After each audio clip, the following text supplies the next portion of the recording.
अपनी दैनिक सुविधा के लिए 5 विवाहित पुरुषों ने अपनी प्रेमिकाओं के साथ तस्करी और मौज मस्ती करने के लिए एक आलीशान अपार्टमेंट को गुप्त स्थान के रूप में किराए पर लिया।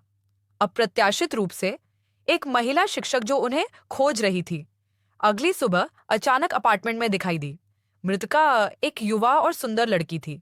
सातों विवाहित पुरुषों ने इस बात पर जोर दिया कि वे मृतक को नहीं पहचानते। इतनी घनी अटारी में अचानक एक नग्न महिला शिक्षक कैसे प्रकट हो सकती है?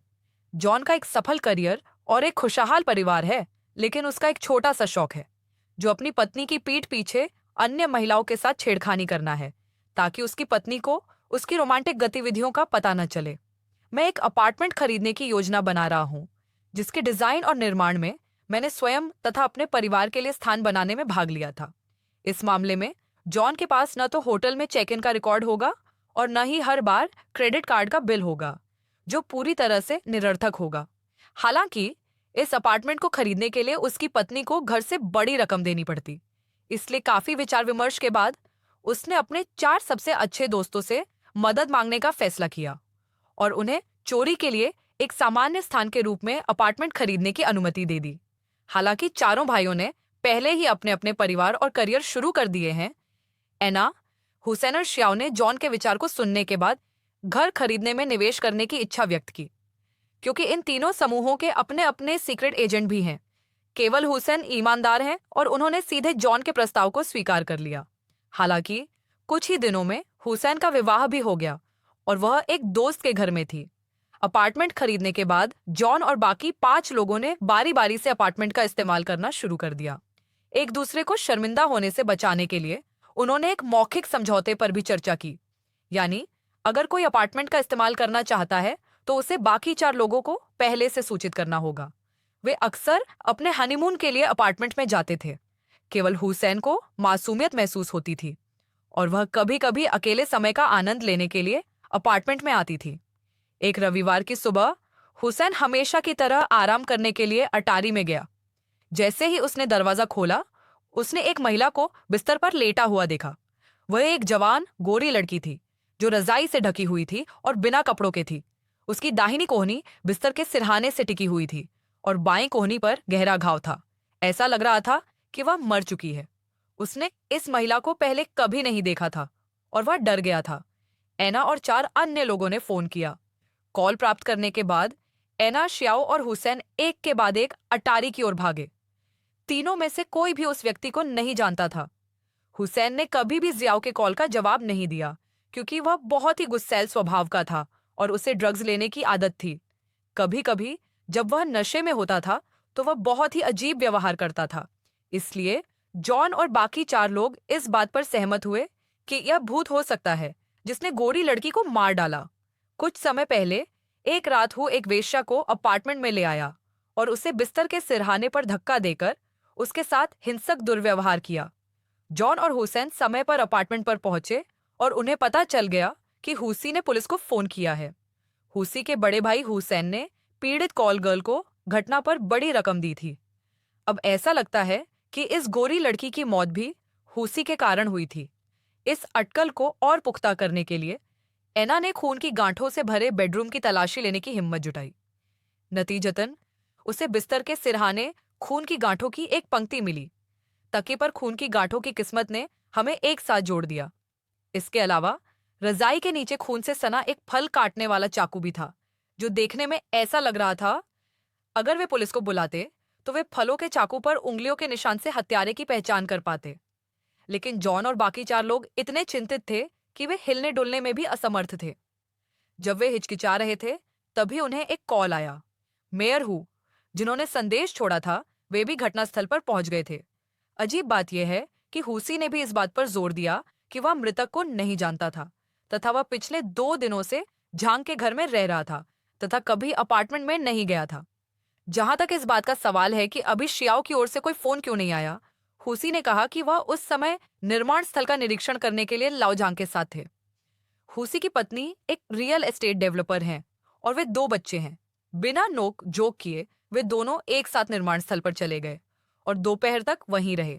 दूसरे शब्दों में कहें तो हु ने अपना काम समय पर पूरा नहीं किया। जब जॉन और अन्य 4 लोगों ने सुना कि ज्याओ ऐसा करने जा रहा है तो उन्होंने उस पर विश्वास कर लिया। सवाल यह है कि यदि हुसी हत्यारा नहीं है और अपार्टमेंट के दरवाजे और खिड़कियां तोड़ने के कोई संकेत नहीं मिले हैं, तो फिर कौन मरा है? इस अजीब गोरी लड़की के बारे में क्या? इस समय जॉन ने एक संभावना के बारे में सोचा। अपार्टमेंट के दरवाजे के ताले की केवल 5 चाबियां थीं। पांचों भाइयों में से प्रत्येक के लिए एक, और सुरक्षा कारणों से हैंडलबार लॉक जॉन द्वारा विशेष रूप से अनुकूलित किया गया था। हत्यारे का पता लगाना मूल रूप से असंभव है। अगर हत्यारा 5 भाइयों में से नहीं है, तो उनमें से किसी ने किसी और को चाबी दे दी होगी, जिससे वह व्यक्ति चुपके से अपार्टमेंट में घुस गया और हत्या कर दी।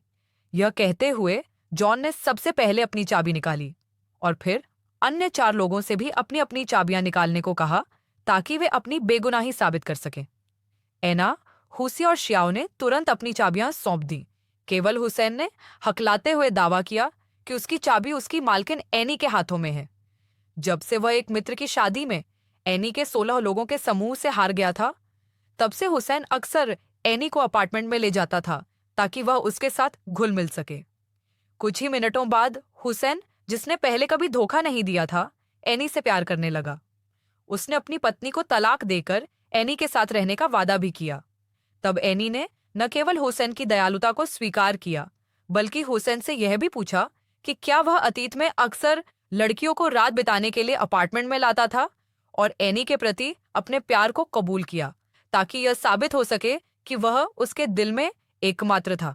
हालांकि हुसैन का मानना था कि एनी एक दयालु थी और वह हत्यारा नहीं हो सकती।